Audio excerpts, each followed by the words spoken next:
Well, hi everyone. Good to see you all. Welcome to our virtual Spirit of Seafood event.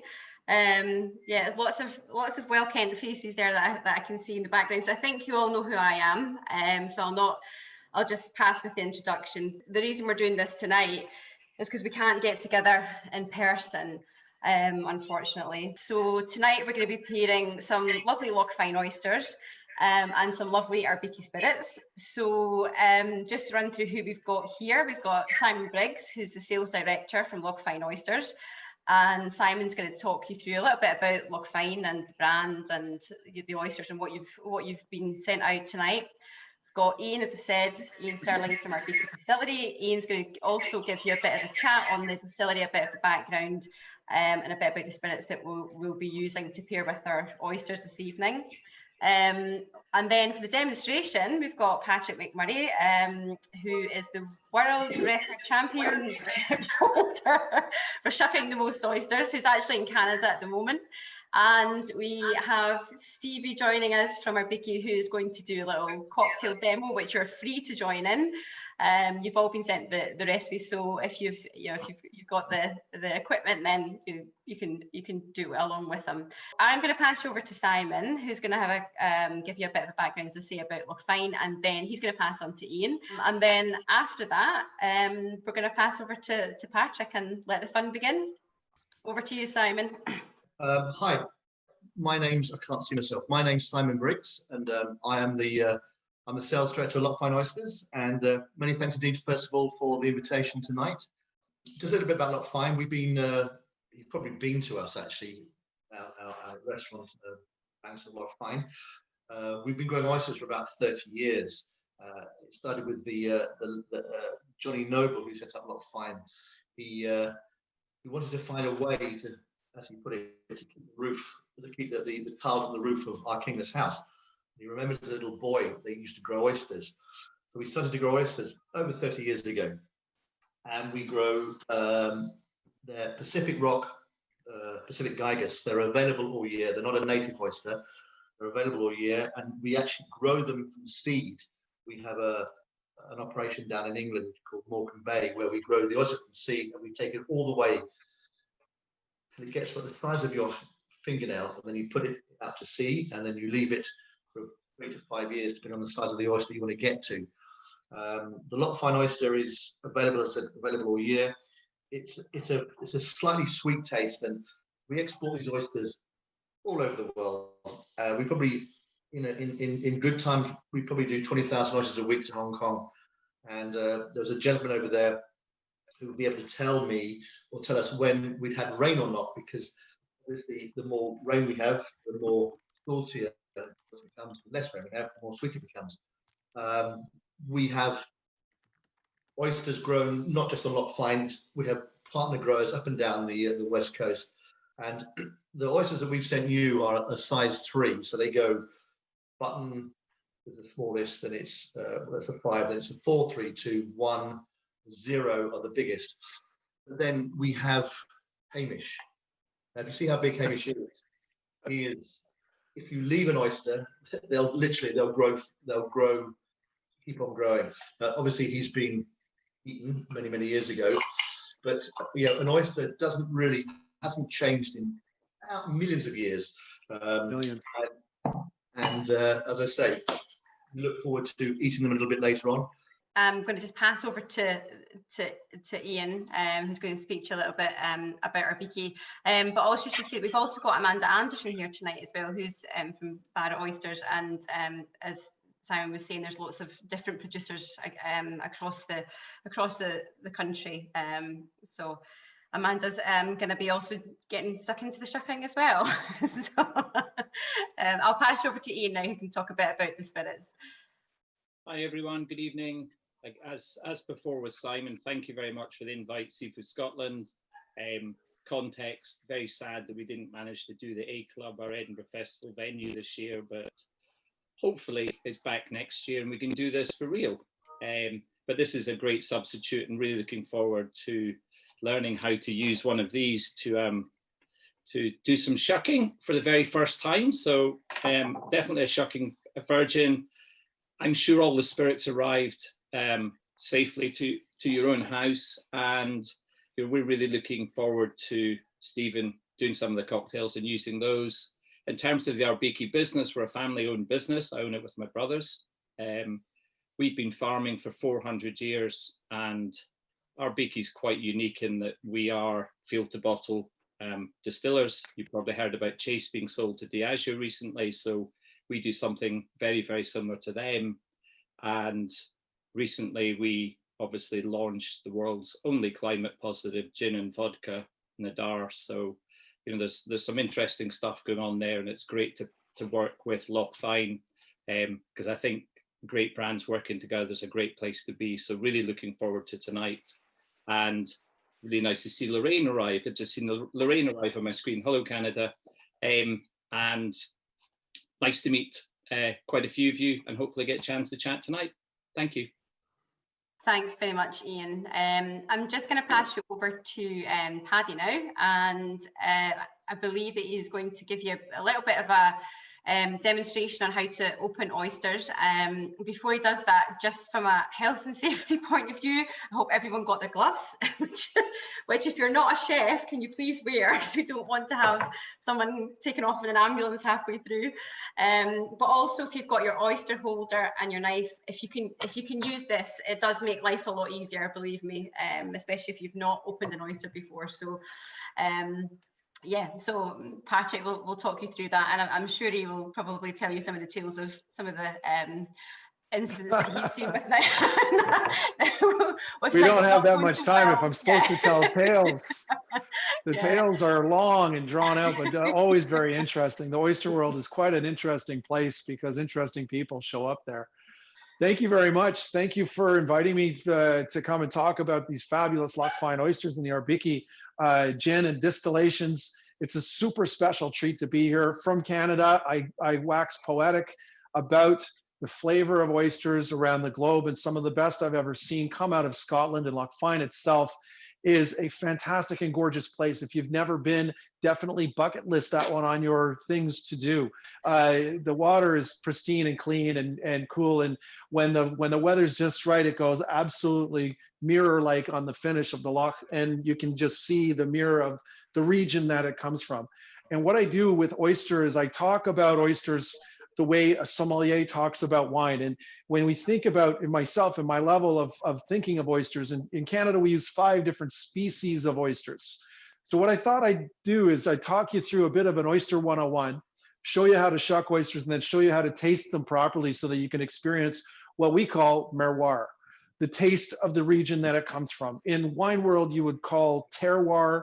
In vegetables and foods, and even into other types of things that you eat, the area surrounding the production of that food item will give the flavor and the nuance to that particular item. And that's called the terroir of the influence that flavors that region. Merroir is the taste of the ocean, something from the water that really imbides that flavor. And like Simon was saying, one of his clients can tell whether it was raining the day before or the day of harvest, because the salinity comes and goes. It ebbs and flows like the ocean, it does itself. But when the fresh water comes in, it'll sweeten and soften off that salinity. So to balance that off, it's the beautiful thing about oystering. When you get an oyster in that you know comes from a specific region, each week that gets delivered, you know it's going to be slightly different. If you have it with nothing on. But if you want to top it off with lemon or sauces or anything, you'll really dilute the flavor, the actual true flavor of Scotland, which is what we call the merroir. Again, back to sort of the original talk is the Oyster 101, 5 species of oysters available in North America. In Europe and Scotland specifically, you have 2 species. And I'll talk primarily of those ones. We start off with the Chrysostrea and the Ostera edulis, Ostera families. Chrysostrea virginicus is a North American East Coast oyster. Chrysostrea gigas is a Pacific Coast oyster, which is what you're growing and what we're eating here today. We also have a Chrysostrea sakima, which is a Kumamoto oyster coming from Japan. Then we have the Ostera family, which is Ostera edulis, the native oyster to Europe, so natives. And that is where you get your season. Months without an R. Don't eat oysters within months without an R is based on a native species of oyster. The gigas or gigas species of oyster, which we're eating here today, is available year round. And I'll tell you that why in a second. The last and final species is called an Australaritus, which is called an Olympia oyster. It's true a native oyster to North America on the West Coast Pacific side. Very rare oyster indeed, with about only 2 to 3 growers actually producing it in the world. And so it's very hard for even us in North America to find. You'll never find it anywhere else. It's one of those things you have to go and try. So that being said, we're going to focus primarily on the Chrysostrea gigas oyster, which you would call as the Pacific, a rock oyster, and or today, Loch Fyne. The Loch Fyne oyster is a brilliant piece of ocean. The gigas, or I call it gigas, I apologize, the Latin is absolutely gigas. The Pacific rock or gigas species of oyster comes off with a flavor range: ocean sea salt, sweet cream, melon, cucumber. So you're going to get all those different flavors within the oyster itself when you eat it properly. Eating it properly, you have to chew it. How many out there have always been told, slide it back and swallow it as fast as you can? I know that there's a couple of people that do that. They do it time immoral because they've been told to do this. It's how they've been taught. Oystering has always been an apprenticed something or other. Whether you're learning to shuck oysters, someone teaches you. You don't go to school for this. Someone shows you how to eat or enjoy an oyster. And really, in the end, a lot of times people will do sauce on top and blah, blah, blah, and they'll add this and then close your nose, slide it back, swallow, don't chew it. You don't want to chew the oyster because it's too scary, or they don't understand the flavor of it.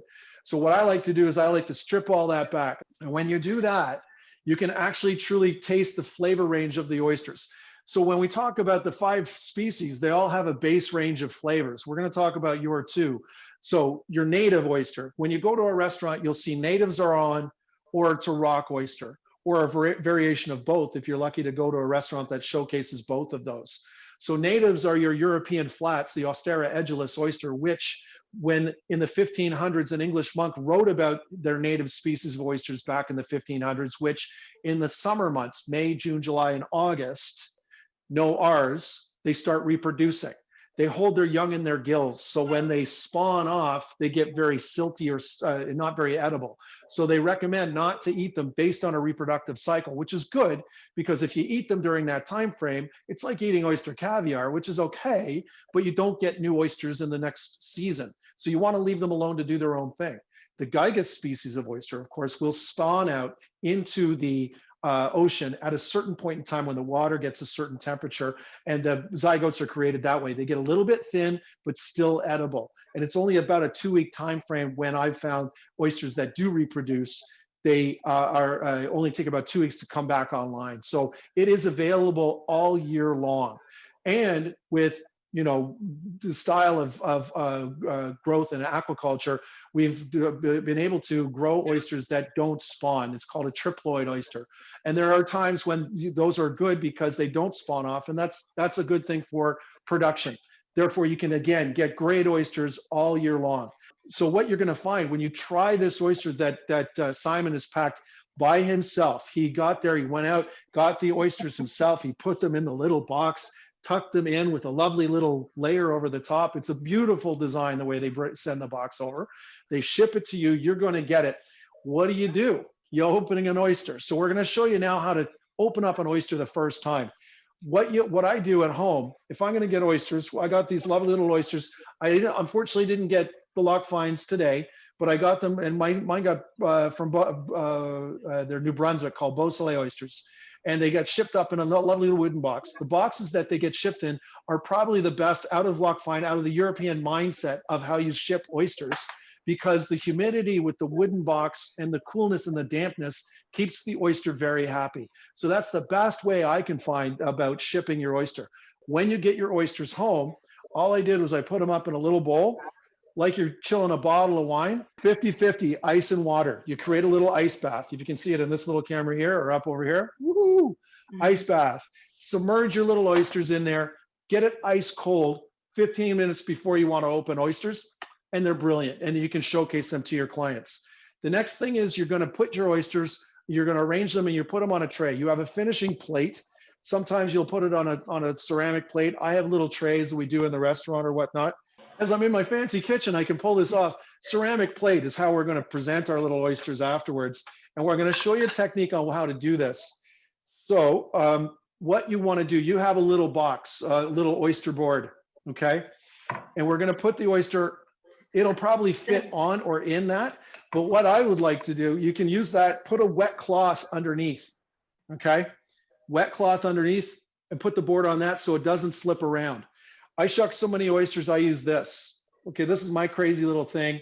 It's a tray, it's a little wooden hockey puck, which is basically the board that you're working with there. But what this does as well, and I highly recommend, because later on, we're gonna talk about mixing cocktails with oyster liquor.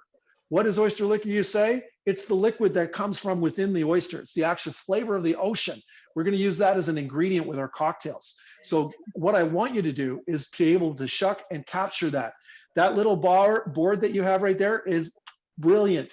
Look how deep it is. There's going to be a lot of liquid in there when you shuck these oysters. Save it. Don't throw it out. Put it in a little container. Try to filter the sand out if there's any sand or shell, because you put that in a cocktail. It's okay. It's organic. It's fiber. It's good for you. It's calcium. Good for bones and teeth.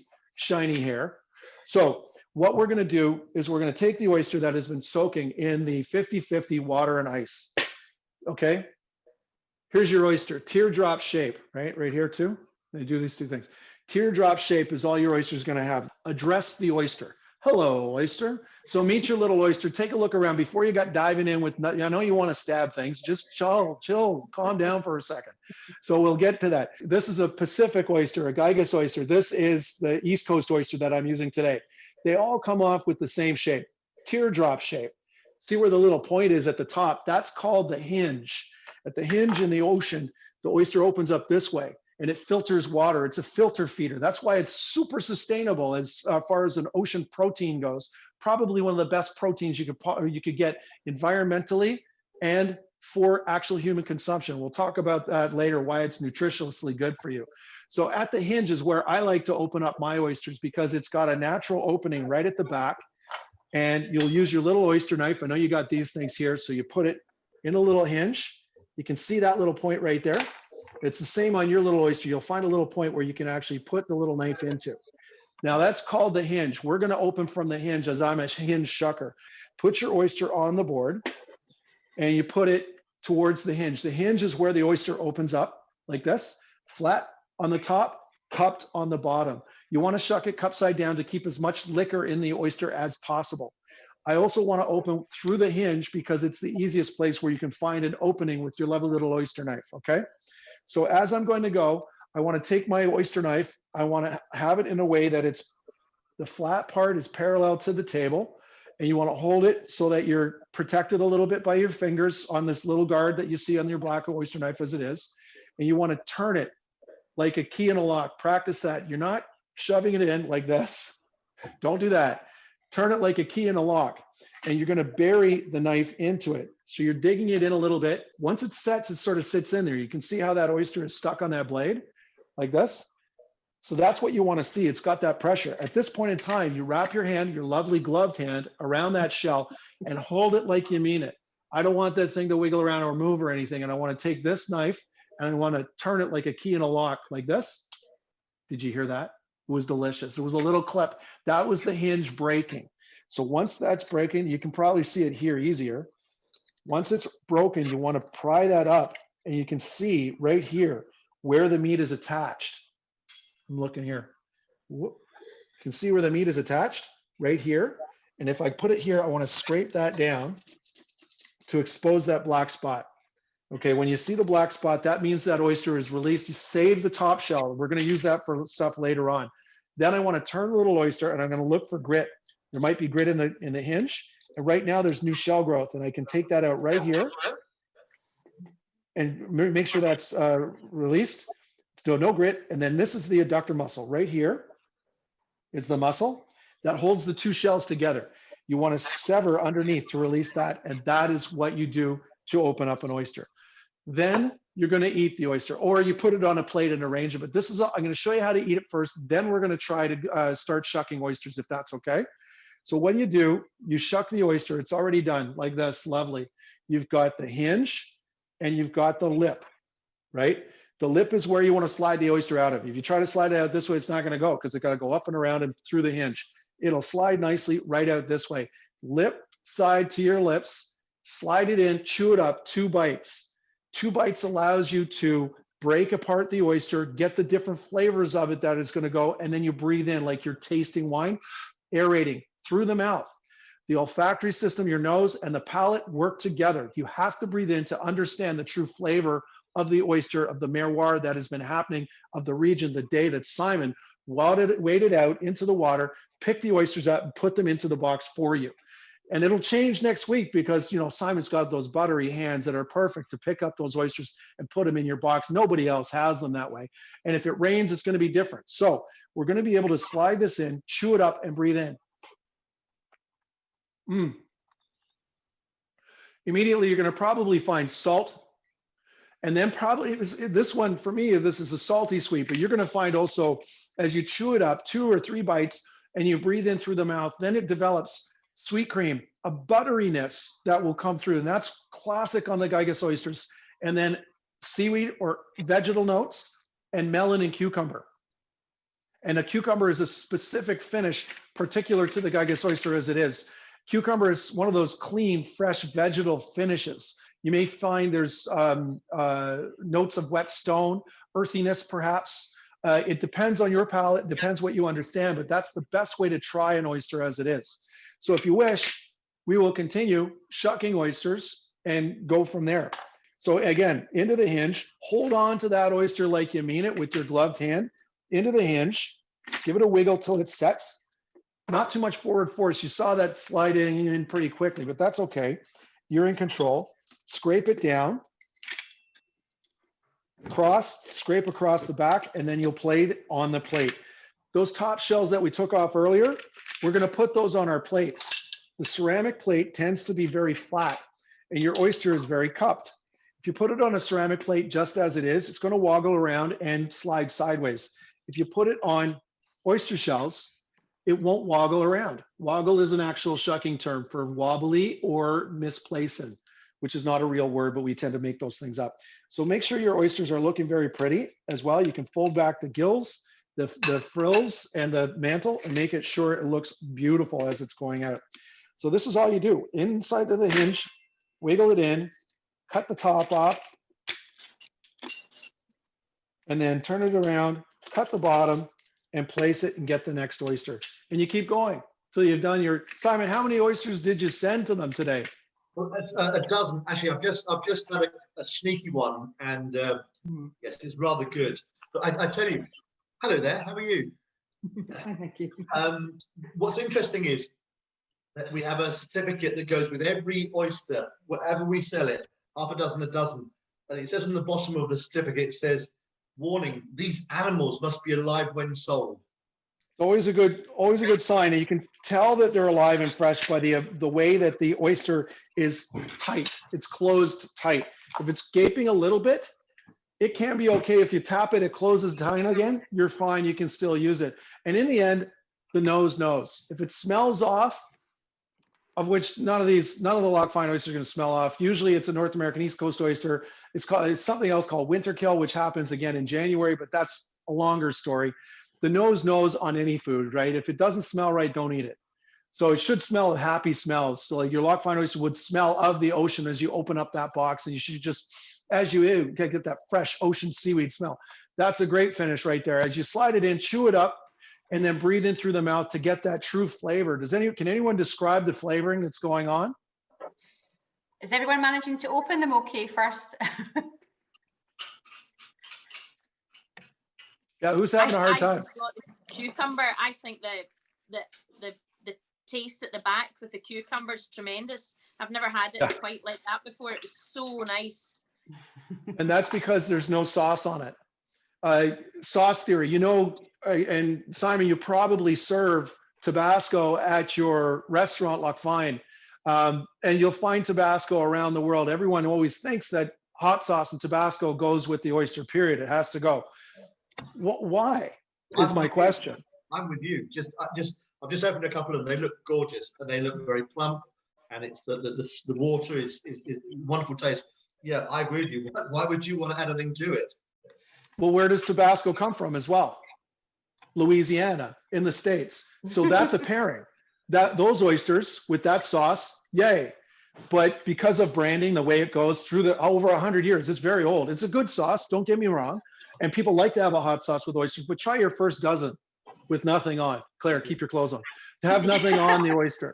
And just really, truly try the oyster, no matter where you're at. Try the oysters with nothing on it to understand the flavor of that oyster. Then you can adjust your saucing. Of which I've produced. Go ahead. One other question. Why do some of them go milky? Right, milky oyster.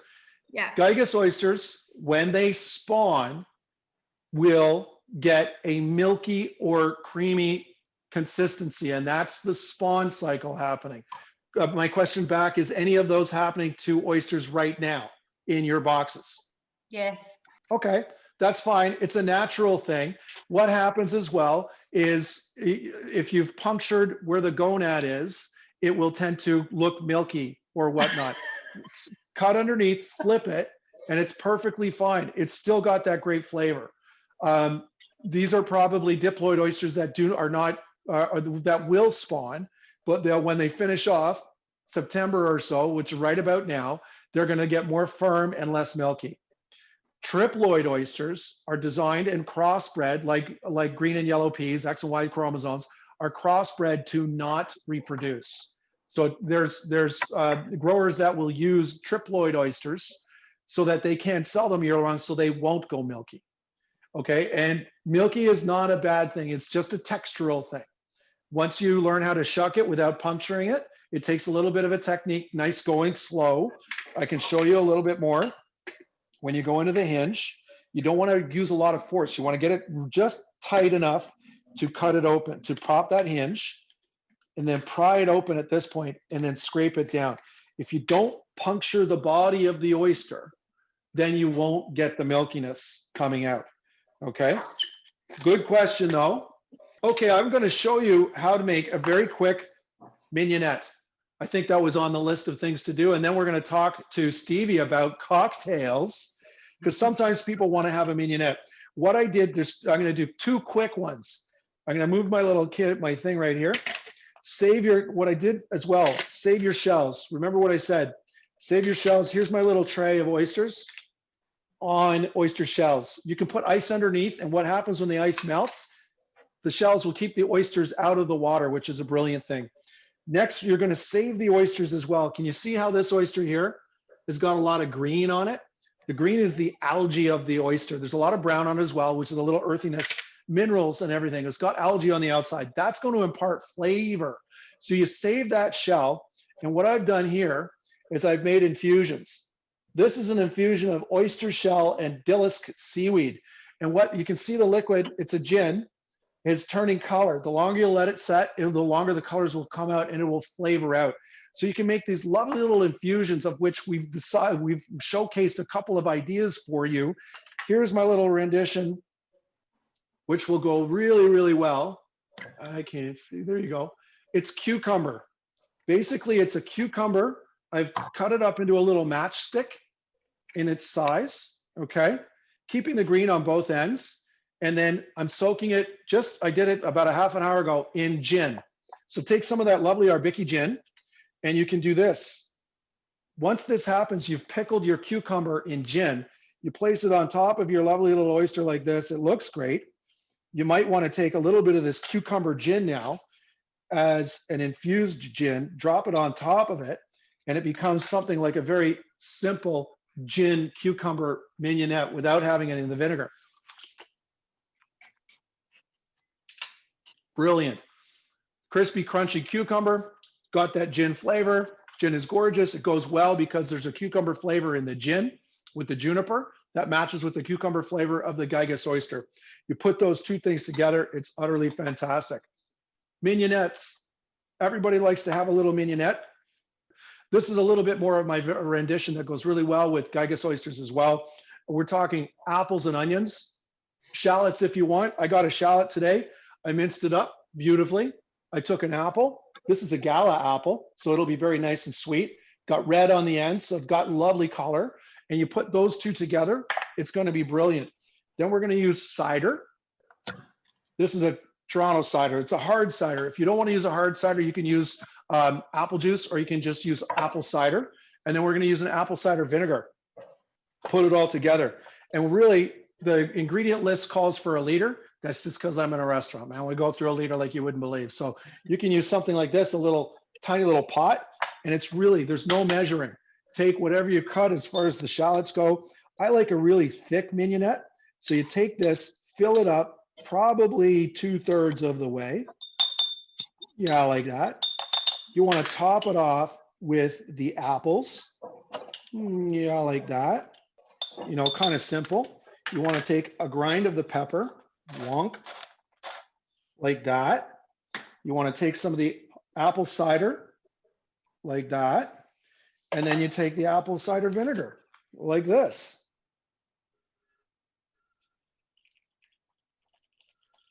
Oh, that was a lovely sound.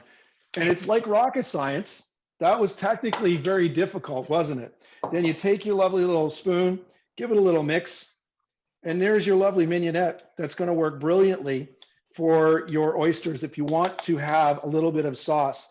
Super chunky. See that? Love it, because then you can spoon it off onto the oyster as a little apple, a little onion or shallot, a little bit of the vinegar and vinaigrette. Appley works really well with your, I guess, oysters as well. That's if you really want to get away from the after you had a couple dozen oysters, and then you'll the crisp, the crunch, absolutely fantastic to play with as well. The other thing that we're talking about, and I promise, Stevie, you'll get on, don't worry about it.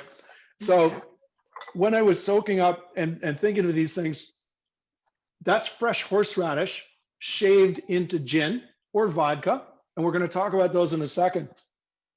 That is the same in whiskey. Whiskey sets off a different flavor range, does it not? It sets off a little bit more caramel notes and woody and oaky, and depending on the whiskey that you use, could be smoky notes. Putting into this as well, a little bit of horseradish, that actually works as a crazy little thing. And when you take your soaked horseradish root and you pull it out, it becomes a lovely little vegetal balm of flavor that goes right onto the oyster like that. And it can be a super topper. All of these ingredients you can throw together and create a shooter if you were so inclined to do that. I like to have oysters as they is, but you know, sometimes people like to have shooters where they put a little vodka or gin. If you take that great Arbikie pepper vodka into this, where you take your lovely little oyster. The fun thing with oystering, you can, at a house party, you can shuck where I am in the kitchen and everyone will come to you and get you drinks, which is great because you're working shucking oysters, or you can shuck ahead of time. These oysters here, I could shuck, put some plastic wrap over the top, put it in the fridge, 2 or 3 hours later, pull it out when your guests arrive. When in COVID, we can bring people back to your house. Play it safe, And folks, Paddy, wear a mask, wash your hands. I think everyone's got the horseradish infusion that Stevie had made in their package. Great, perfect. Oh, you got that. So, Great. so they can try a bit of that at the moment. Oh, beautiful. So you have a, oh, good.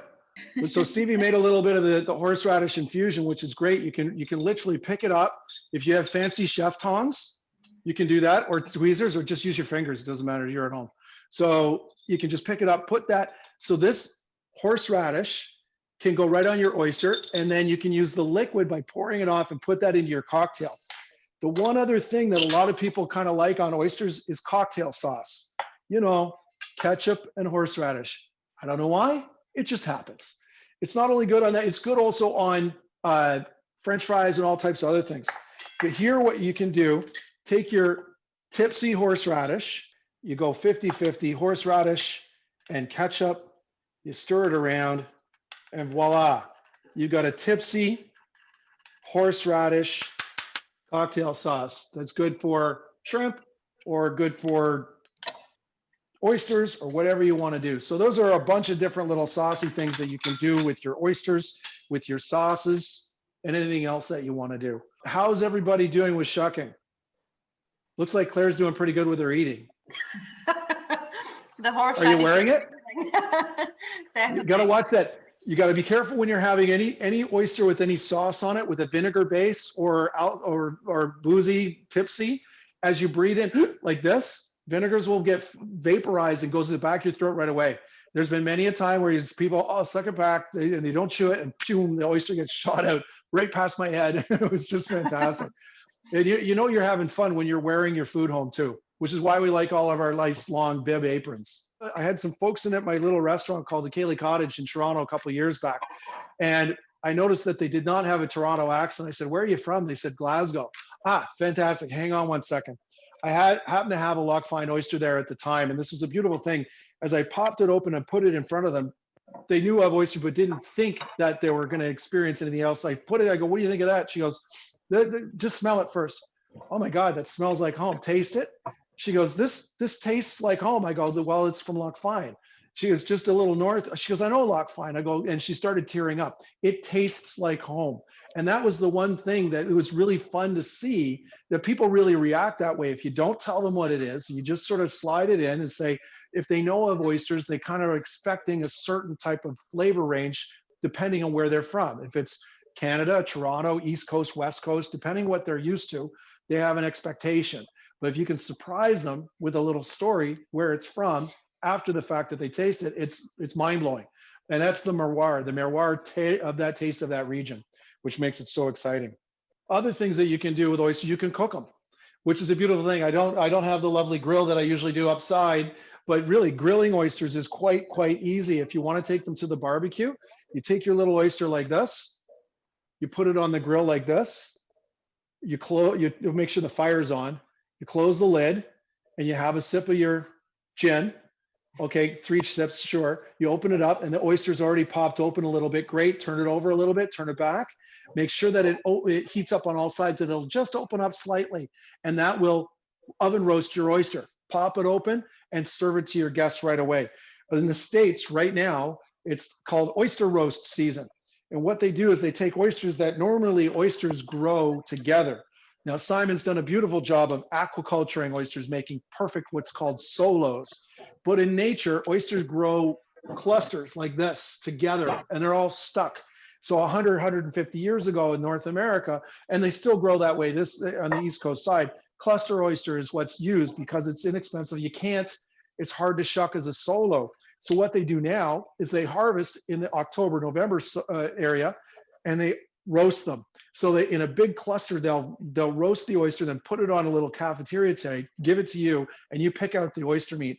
And it's a big communal get together. You do this outside on large tables about this height, and you're just talking together when COVID's not happening, and they can get together and they have a great time. So very easy to cook oysters.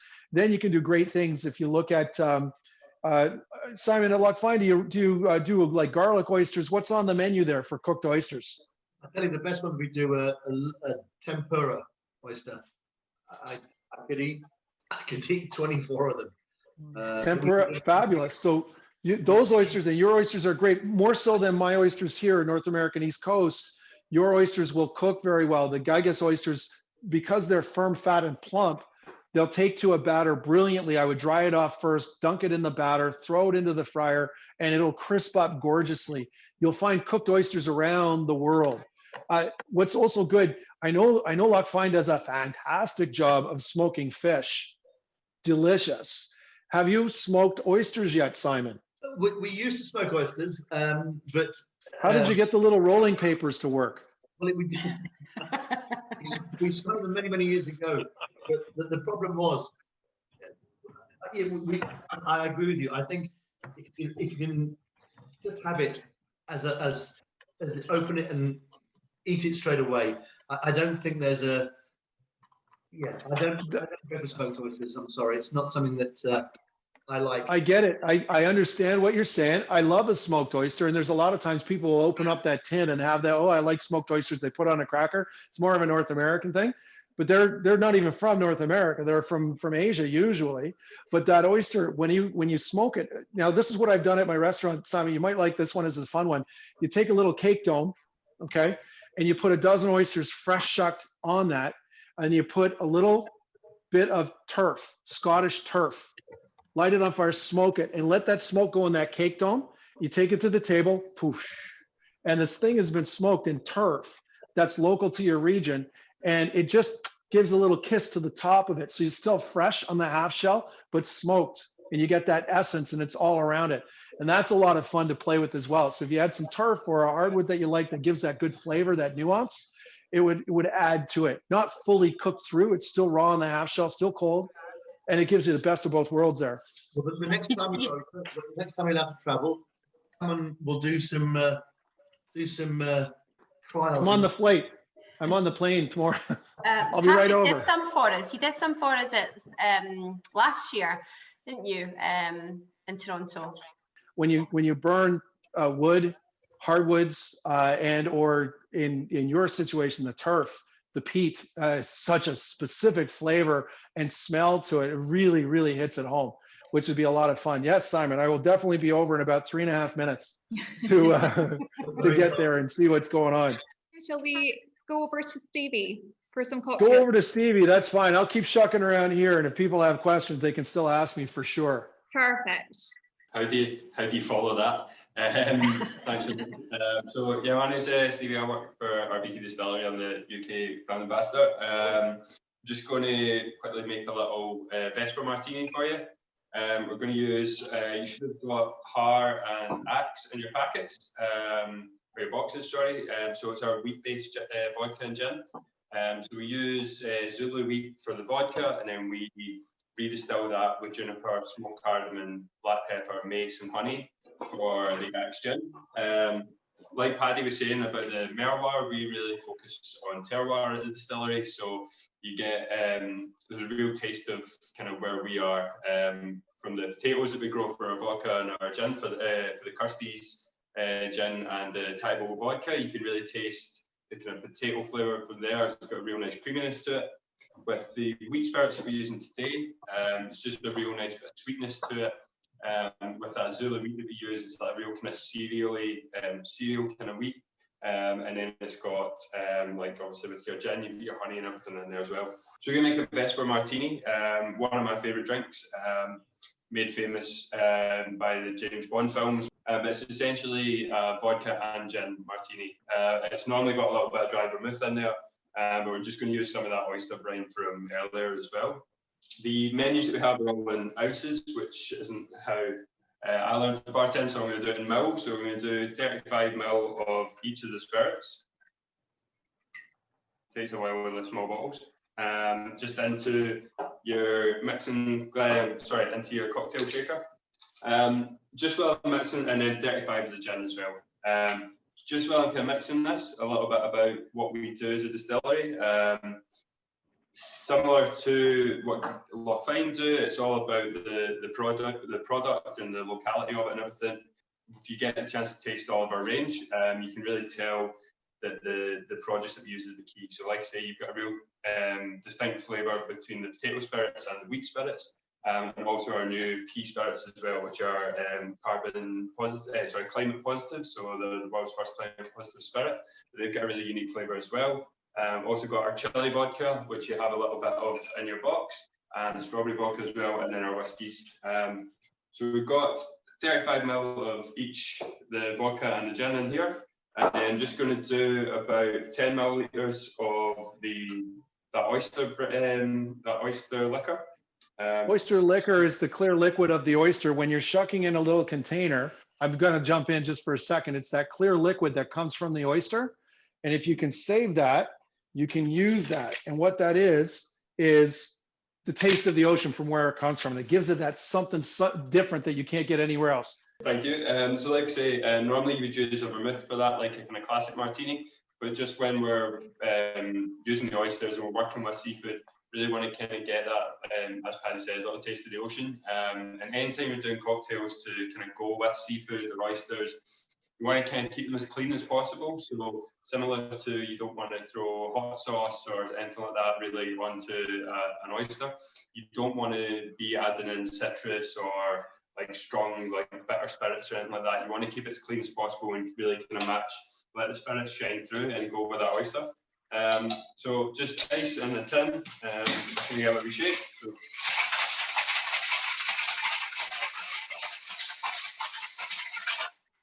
So normally, if I'm making like a gin martini, you would stir it, but with the Vesper, because you want to get all those flavors in there together, it's better to kind of give it a shake. Just going to strain that into a martini glass. I'm just going to garnish this with a little lemon twist. So similar, you're just going to use that to bring out the flavour in the vodka and gin, and also that oyster as well. So again, nice and clean and fresh. And because you're using that oyster liquor, you get that real nice kind of creaminess to the drink as well. You can see that. So yeah, there you are, Paddy. Woohoo! Thank you. Look at that. Woo! Cheers, let's do that. Fabulous. And there's plenty more cocktails you can do as well. And you've got your chili vodka as well, which will go really well in the oysters. And you can do a little horseradish martini with your with the horseradish vodka as well. Just one of them, and your hard vodka as well. Just start that up. It'll be really nice. Cheers, Stevie. Yes. Cheers. Cheers, everyone. And there's plenty more cocktails you can do as well. And you've got your chili vodka as well, which will go really well in the oysters. And you can do a little horseradish martini with with the horseradish vodka as well. Just one of them, and your hard vodka as well. Just start that up. It'll be really nice. Cheers, Stevie. Yes. Cheers. Cheers, everyone. Yeah, it's something I always did when at the oyster bar, my first restaurant, Starfish, we didn't have proper ice cubes. We only had a crushed ice machine because oysters really like to have crushed ice to put into it. Yeah, there you go. Keep the slushy going type of thing. So the first time I was ever introduced to oysters was I was working at a bar in Australia, and they did Bloody Mary oyster shots. So it was an oyster in the bottom and then a Bloody Mary on top, and you just shoot that back. So if you make one of them with a chili vodka, then that would be outstanding. Super easy to do. Chili vodka would work great because sometimes you want to have that spiciness. So take one of those oysters you just delightfully shucked, put it into your shot glass first. I presume you could just put the chili vodka straight into the oyster as well. Yeah, this is true. You can do that. You can use a little eyedropper. You can do very carefully dribble a little couple of things.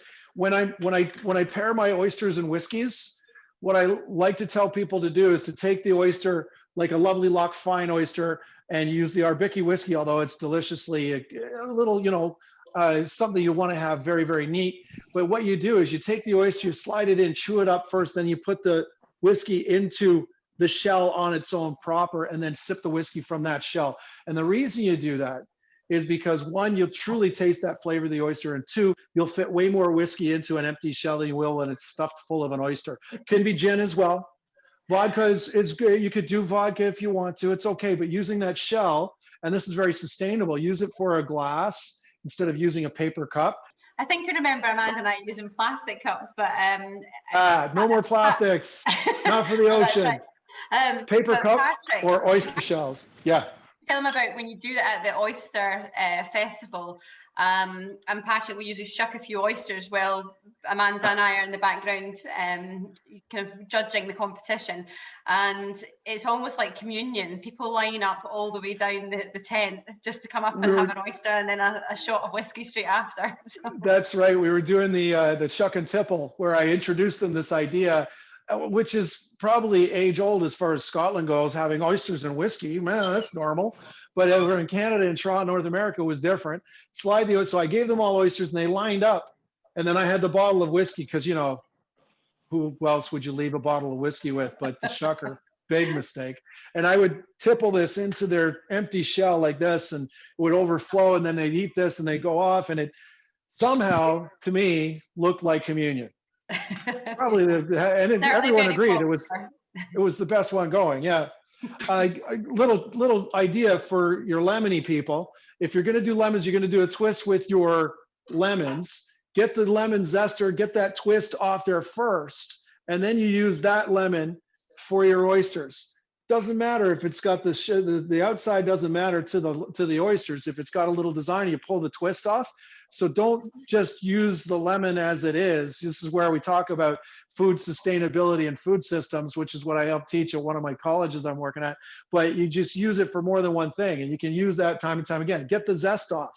Make it a little lemon dessert afterwards, using with a little zest. Then use that lemon on your oysters if you need to, that type of thing. Or then your cocktail, then your oyster. Then you you can compost these things. Don't forget, you can compost, save your shells. You can put them in your garden, crush them up. They're very good for the garden for neutralizing acidic soils because it's calcium. So it's very, very good. And or if there's a recycling program in your city or your town or your ocean close area, which I don't think they have in Scotland. There's only one that I can think of, and that's in the States. There's a couple in the States. We don't have one in Toronto, but I use it for when the snow comes down. Instead of using a sand or a salt, I would crush up oyster shells and put it out front of the restaurant just to keep it gritty and working. So the things you can do with your oyster shells afterwards, don't let them go. Also infuse them into your gins and vodkas and get some wicked cool flavors out of them. Sorry, I keep talking. Claire wants to say something. No, I don't. But it does taste delicious in the martini, for sure. Cool. I think some great ideas there, Patrick, for you. You've never been to the distillery yet. We're right on the east coast at Lunan Bay, just north of Dundee. So cool. No, I have not yet. Kirsty's gin has seaweed in it. It was one of the first seaweed in it. So, and obviously our whiskies are going to imbue the flavors of the east coast and the wind and the rain and the local terroir. Glad you were talking about terroir, because it's, we have a very distinct climate where we are. We've just built our visitor experience that's there. So it's there. It's due to open next year. Hopefully we can do one of these events, Claire. Yeah, let's hope so. And all of those ideas with the shells, and the whiskey and the gin and everything else. An A club at Arbikie Distillery would be really cool. Patrick, I also wanted to highlight that we've got another shucking champion here today as well, Nikki, who's joining us. I think before my time, though, before we did the competition in its current format, I believe Nikki holds a championship at some point. When was that, Nikki? Going back a few years. Fabulous. Hi, how are you? And it's for oyster opening? Oyster opening, yeah. I was the Scottish oyster opening champion. Wonderful. When was this? Oh, probably going back about 15 years. Okay, great. Great, that's fantastic. And did you get to Galway itself? No, I didn't get to Galway, unfortunately, that year. No, and then the next year, I held it for 2 years. And then when I entered it again, and I lost my title to Angus, and he got to Galway, yes, yeah. So no, we were invited to Galway, but I never managed to get there. So a shame. Wonderful. Well, yeah, no, Galway's a fun little thing as well. But actually, just shucking and competing. So yourself, do you grow oysters yourself, or why did you get into? Why are you a crazy oyster shucker like the rest of us? Because I used to work for Seafood Scotland. There you go. And I grow mussels. I also worked for Loch Fyne in Johnny Noble's day, so that's going back quite a few years. Nikki, oh wow, that's great. You were original Loch Fyne, you were. Yes, I was. You were with Johnny, and Johnny. sort of your notes. Our famous founder, Johnny Noble, he would set up these stations in London, just trying to dispel the myth that you couldn't drink spirits with oysters. That was an old myth that I actually grew up when I started in the restaurant trade. We back in 1992, we were in an oyster bar in Toronto, Rodney's, and there was no. They said there was no vodka because it turns the oyster solid in the stomach with hard liquor, and I'm like, you can't tell a Russian person that doesn't work. So it's there's you can dispel that myth. The fishtails, as we all call them, each and every time. And I think it works well, you just take care of it. But great for you for shucking oysters for Seafood Scotland back then. I don't know if anyone's got any questions for Patrick. I think we're actually over time, which doesn't surprise me in the slightest. Normal. Not as over as I suspected, to be honest. It was good fun. Has anyone got any questions they want to ask or anything? Patrick, how did you come up with the shucking knife? I mean, it was very interesting. This little thing from the regular stuff. Y'all have these things here. Well, this is my knife here that I kind of developed 107 years ago. I have a degree in kinesiology, sports sciences, ergodynamics and biodynamics was my 5th year class. And when I graduated, I moved on, I started working in an oyster bar. I noticed that the knife was okay, but I noticed that the knife was very small. It didn't fit my hand specifically. And because it was on a single axis as well, it can actually turn in the hand. So I wanted to fit something that would fit my hand a little bit better. And I came up with this weird idea of using an epoxy putty to fit to my hand, to insert the blade, and I made my own custom knives. Lo and behold, I created this shape that works. It's a between tip to tail, it's 135 degrees. And because of this, it creates a fulcrum, and the fulcrum pries open the oyster along the blade axis with less force. It's technically a faster, better, cleaner blade to use, and it's very competitive as far as competition blades go.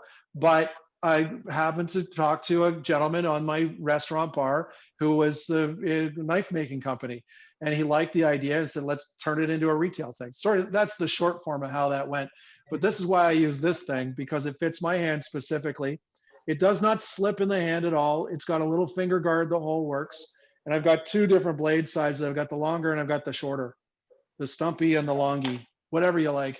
But thank you. That was, that's just why I use these little yellow handle knives. These are just as good. The ones that you got are great. You want to have a specific oyster knife because the blade is very stiff. Is there any truth in the tale that oysters are an aphrodisiac? Oysters are reputed as an aphrodisiac, and the main reason is for various different reasons: for its look, its taste, its flavor of ocean sea salt, and maybe other things. And technically and scientifically, it's the highest amount of zinc you can get in any natural food source. And zinc does two things. It boosts the immunity, which in COVID times, you want to eat more oysters to stay more healthy. And two, it also helps release testosterone in the body. It drives the libido for both male and female. Hi, Paddy. Jamie has a question. When are We you love coming questions. back? When are you coming back to Scotland? I know you can't answer that, but we miss you. Flights in an hour. Flights in an hour. Excellent, excellent. Paddy's coming back. Flights in an hour. Hey, Paddy. Hey, we'll have quarantinis. We'll have Arbikie quarantinis. Yes. I don't do this for everybody, and I don't do this for everyone because I have to love I tell my students this: the customer comes third. You have to love your ingredient first, and the staff who serve your ingredient. That's where your customer is going to become happy. Your customer will not be happy unless this and this is fulfilled first. First things first is your ingredient, and I love the ingredients coming out of Scotland. So yeah, I mean, I think we should probably call it a night or afternoon, wherever you are. But sure.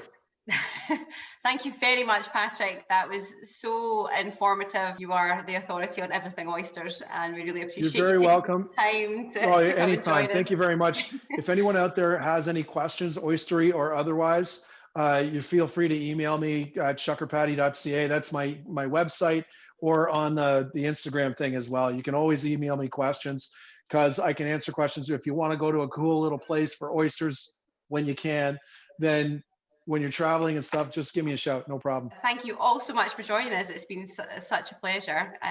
Would have been nicer if we could all have done it in person, but unfortunately this is the best we can do right now. So I hope you've enjoyed it, and if you have any questions or need any more information, then please do get in touch with us. And thank you to Simon, Stevie, Iain, Amanda, and everyone from the companies who gave up their time to come and join us today. Thank you very much. Take care, everyone.